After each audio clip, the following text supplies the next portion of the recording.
Okay, so all our tubes plugged back in, hopefully in the right spots. I'm going to go ahead and power it up as it is. I want to show or illustrate something that happens with these that you need to be aware of if you're working on this kind of stuff. I've got my voltmeter here set to DC volts, auto ranging, and it's connected across the first power supply filter capacitor, this guy here. It's actually two sections wired in parallel. This one, actually these all are rated at 500 volts. But what's going to happen when I turn this on? I've got the variac hooked up. It's full up. It's switched on. This is switched off right now. I want you to see what happens to the power supply voltage as it powers up, as these tubes warm up. The rectifier tube, just being the nature of the way it is made, the construction, the fact that the cathodes are the heater. It's a heater cathode. There's no separate cathode from the heater as it is with all these other tubes. And so because of that, this will begin to conduct, this rectifier, dual rectifier, will begin to conduct before any of these other tubes do. And what that'll do is it'll cause a voltage excursion in the power supply until the rest of the circuitry begins to conduct as these heaters warm up the cathodes so that they begin to work. You'll see that. Now these capacitors are rated for 500 volts, as I've said, probably too many times. There is an assumed rating for overvoltage for brief periods of time, and it will happen with these beasts. It's not a big problem, but it can be. So explore that a little bit. By the by, I do have a load on the output of this. It has a number of taps, a 70 volt, a 25 volt for speaker distribution systems and so forth. It also has a 4 ohm and a 8 ohm tap out of it. So I'm using the 8 ohm tap, and because of that I'm using this load resistor across it. I'll do some power measurements. This is 5 40 ohm 1% tolerance resistors, power resistors clearly, in parallel, yielding 8 ohms, 1%, plus or minus 1%. It's spot on 8 ohms. They rate these things for, what is it, 50 watts each. I'm not going to say that this is 150 watts or 250 watts without being mounted to some sort of a heat sink. Really no need, because I don't leave this loaded for any length of time. It will get hot, but you stick it on top of this big old hunk of iron here, and it works just fine. But again, I don't leave it on for any length of time running into that load. If I do, I've got other loads that would work just fine, and you could run it for weeks and it wouldn't overheat. I like this one because it's tiny and very accurate. So anyway, back to the power supply. As I've said, the meter right now is hooked across a B+ right out of the rectifier tube. So again, what's going to happen? Turn this on. He's going to heat up first. This rectifier is going to heat up first. When he does, it's going to charge these capacitors up, and you'll see that. And then at some point later, as these tubes warm up and their cathodes begin to work, they'll begin to draw current from the power supply, and this will drop down to some voltage at which these would be comfortable to operate 24/7. So here we go. Power on. Yep. Look at that. That's over 500 volts. Not a whole lot. 510, so let's go to 511 volts. And now you will see it begin to drop as the other tubes warm up and begin to draw some current from the power supply. And there it'll rest. I haven't measured the line voltage today. It's probably about 125 or so. So that's 470 some volts is perfectly acceptable for these guys. And that level of voltage is perfectly acceptable for what you'd expect out of this thing. It's rated for 20 to 30 watts, depending on how you tap the power transformer. I'm not going to get into the detail of that. But we'll get into some other detail. This tube I have in here, this rectifier, this 5U4, I'm going to pull it out. I've got 476 volts under normal load, no signal. I'm going to pull this out before it gets too hot to handle. This is a known good one. Tests very strong. I have another here. This beast, a tungsol. It's a bit taller. And this one's, it's got some age on it, but tungsol's known for making good stuff. So put him in and see where that leads us.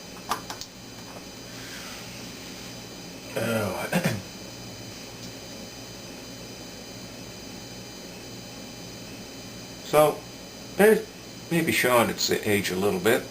It does have quite a few hours on it, that rectifier does. So with the same load, 472 volts on the B plus supply, perfectly acceptable. I would not complain about that.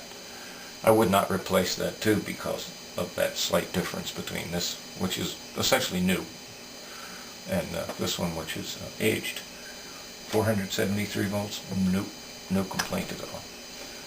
Here's one that is aged and may be a bit beyond its useful life.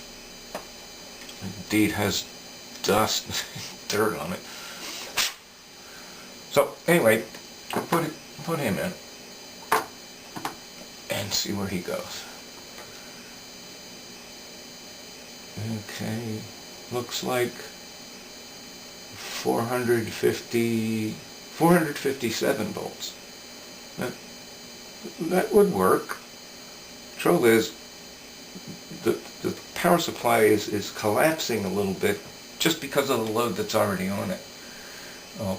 That means that when you start pumping signal through it, that it's going to drop even lower, and when that happens, it's going to cause a distortion. Now, that can sometimes be done on purpose. That distortion has a unique quality to it, depending on the amplifier, depending on what output tubes you're using, and so forth. And we're not putting any signal through it, and you've got this. It's 459 volts with a good tube in it. Is 480 volts or thereabouts. Wouldn't seem to make a whole lot of difference, but once you start putting signal through it, it definitely makes a difference. What's going on with the rectifier? Okay, so before this gets too toasty, I'll pull him out. Mentioned this earlier, previous vid. This is the solid state rectifier. There are 6 silicon diodes in here. 1N4005 diodes.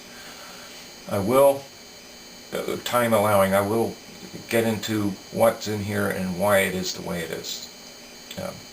But this basically takes the place of one of those 5U4 rectifiers. And it modified this so that no matter how they took off the cathode current whether it's from one side of the heater cathode or the other side of the heater cathode, it doesn't matter. Conventionally, just as an aside, conventionally it would take off of pin 8, but for some reason, even though it shows in the schematic it's taken off of pin 8, the schematic for this amplifier, it's not coming off of pin 8, it's coming off of pin 2. The heater cathode being between pin 2 and 8 on the base of this. So anyway, there's a lamp in here just to indicate that at least the heater voltage is there. Now I'm going to hot plug this, meaning that the power is on, everything, all the tubes are, the heaters are warmed up. So as soon as I plug this in, this is going to snap to a high voltage, which will immediately be across the plates, between the plates and the cathodes of these output tubes, these 5881s. So let's get them into place and pop them in. Now, as soon as I pop this in, watch what happens here. Bang. Two things. It's quite an inrush, given the capacitance here that needed to be charged. And not only that, there's very little voltage drop across these silicon diodes. So therefore, I've got 517 volts across this capacitor at least. It's going to be a little lower for these two, because they're further down in the power supply chain. But that's not good for this guy to sustain. It could probably do it if you don't mind having to change it every year or so. I don't recommend it, but for testing purposes, power measurements and that sort of thing, these have their places. I would not run this for any length of time with that. I've got bunches of these in various states of usefulness, and indeed sometimes I'll put some of the worst ones in just to finish them off. They still work. I'm not needing the full power out of the thing when I'm just goofing off with something. So I use these. It's easier on the amplifier, less heat from these resistors.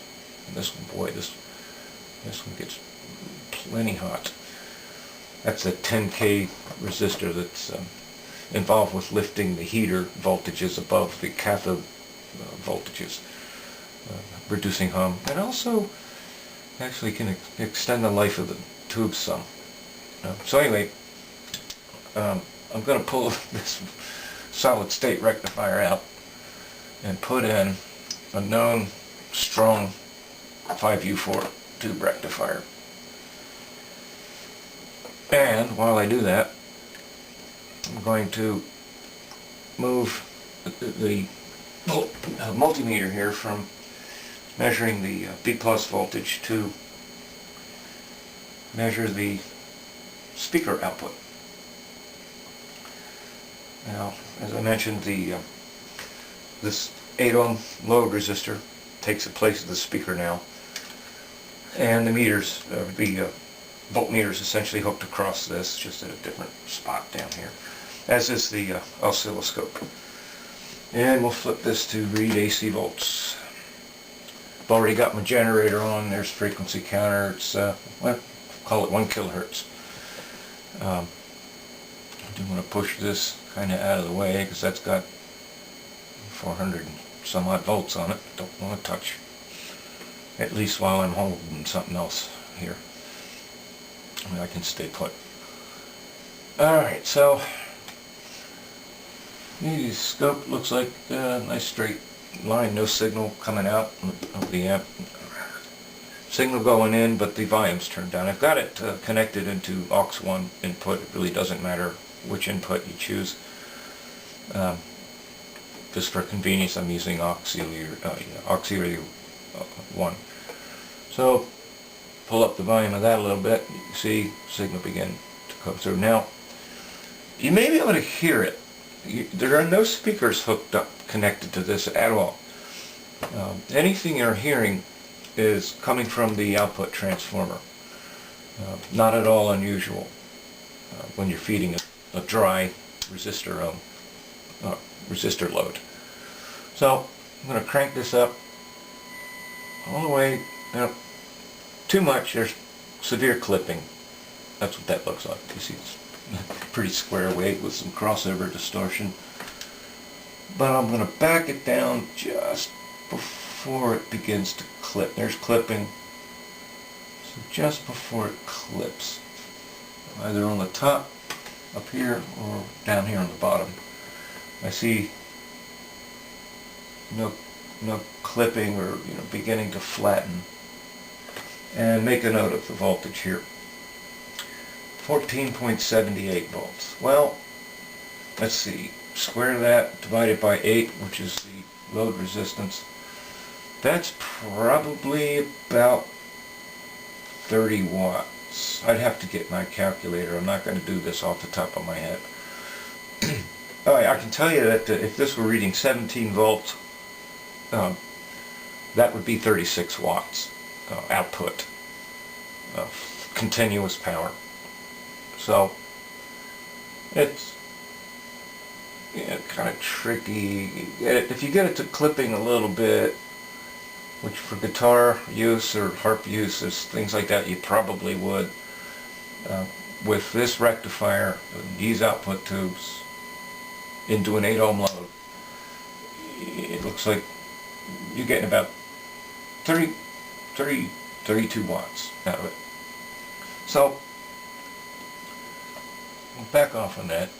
These are already, they start to get a little warm. It won't hurt them, but I prefer not to do that if I don't have to.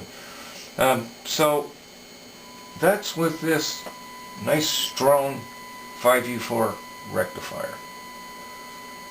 And I haven't changed the bias on this for these output tubes. The bias is as came from factory, and I'm going to leave it that way. It could heat it up some, and maybe eke a little bit more out of it.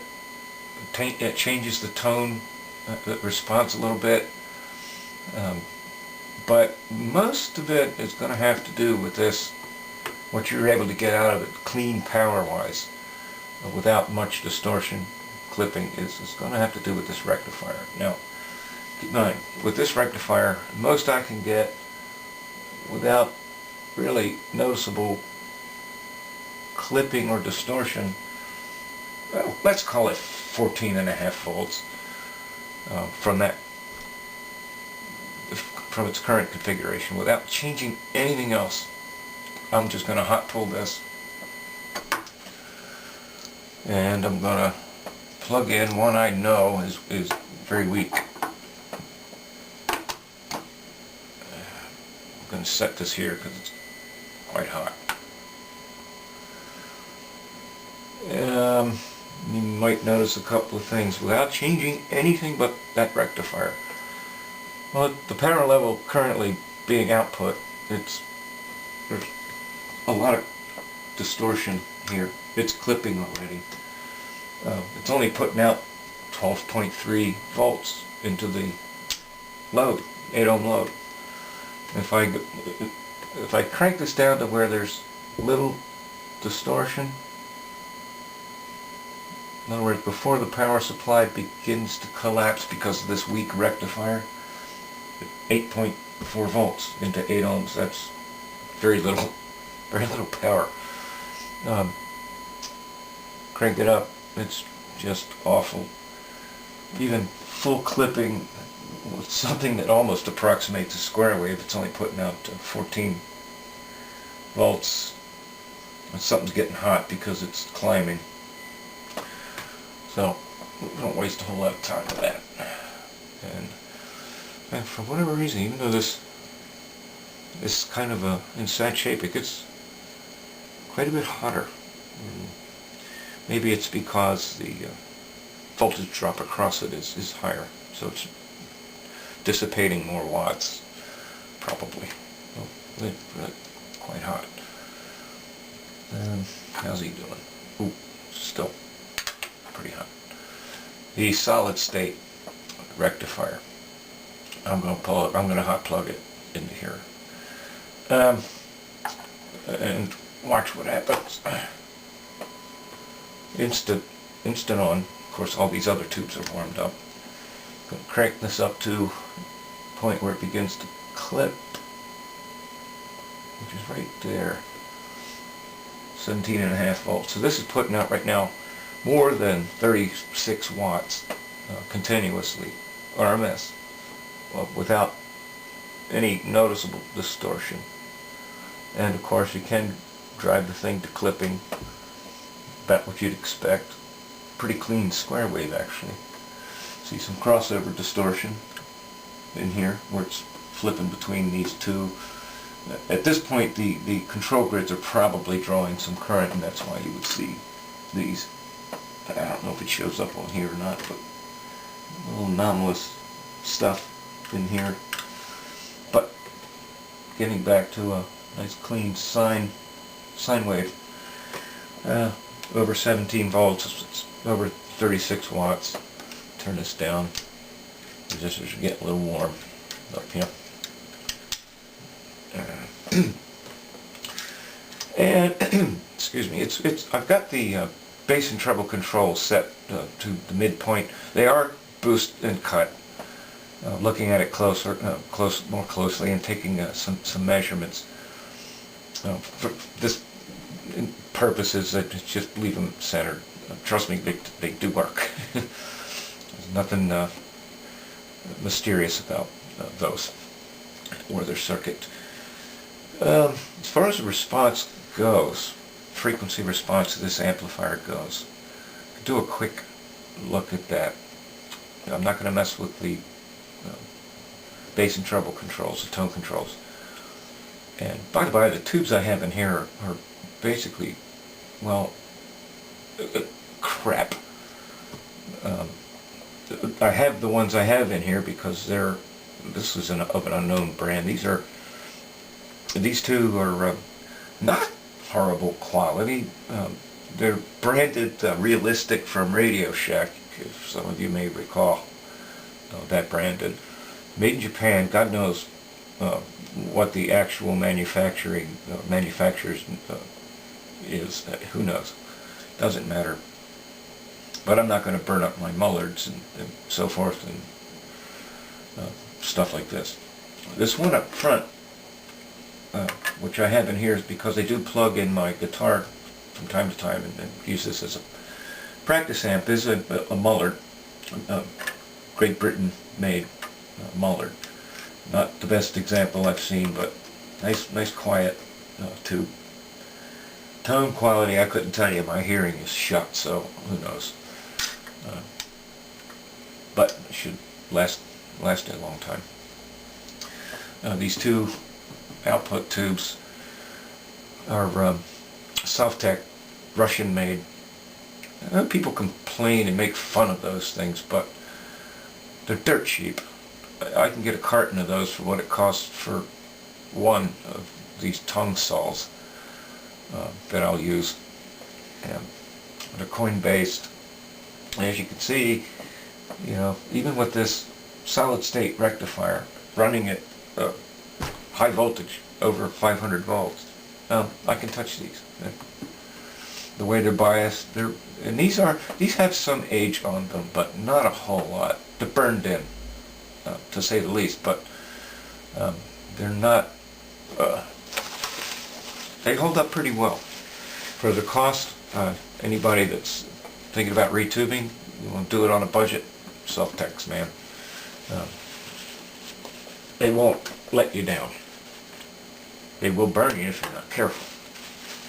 So I'm going to hold these. I know you shouldn't do this with the power on, but that's me. What I'm going to do, now of course, doing that puts the power supply through the roof. So I'm going to back off on line voltage a little bit. I don't want to stress these too much. Keep these guys warm. These can just sit there and cool a little bit. Now, you saw I got that 36 watts, call it. RMS out of this thing with no trouble with the solid state rectifier with Soviet Sovtech, Russian made at least, vacuum tubes. Well, I'm going to plug in here probably the best 6L6 ever made, also known as 5881. 6L6, these are military, Joint Army-Navy 6L6 WGBs. Brand new, even marked. These are mil-spec tubes. What they're getting for these things these days is outrageous, cost-wise. But these are a matched pair. Plug them both in and let them warm up for a moment. And that's not going to increase the output at all, because it's the power supply that's the limiting factor here, which is as it should be. Otherwise you wouldn't be able to swap through these various types and sizes of tubes easily without having to rebias and everything. It'd be nice to have bias adjustments on this so you could tweak it precisely for each output tube, but it's not necessary. Not at the power levels at which these run. As I said, these easily crank out, a pair of these will easily crank out 50 watts without much grief at all. These certainly will, and do it for a long time. A pair of these in this amp will outlive you, I'll almost guarantee it. So, crank up the, why, oh, look at that. That clipping, you know why? Power supply voltage is low. I lowered it. So, put it back up.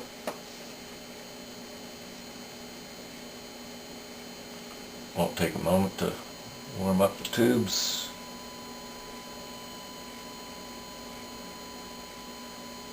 And it's clipping, oh looky there, 17.3 volts, or thereabouts. So I just replaced a pair of $4 tubes with a pair of $50 tubes on the output. What's different? Not a lot. You know, people talk about tonal quality and all that. No. It has more to do with ruggedness, longevity, microphonics, and things like that. But you're not, by spending $200 on output tubes, you're buying nothing but time. It's not going to get you any more power. It just, they'll last longer. At what cost? So, just exploration of that a little bit. Now I'm going to turn him off. Pull these beauties out of here.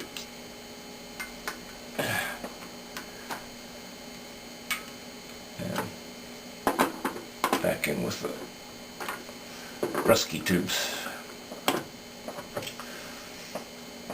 A couple of dozen of these, and I've used up, oh gosh, I think 2. Probably in this amp. Definitely in this amp. As I said, this is sort of just my roughneck gal, and it's my go-to for testing and experiments and stuff. So she's been through some hard times. Basically sticking stuff like that in there, goofing off with it. So that about covers it for this, at least as near as I can think for now. I might make another final video where this is actually connected to a 112 cabinet or a 212 cabinet, and play some music through it. But this camera was not likely to pick up the sound quality very well. Don't know. So if not, this will be the last video for this guy. If so, you'll be able to tell. So, see you.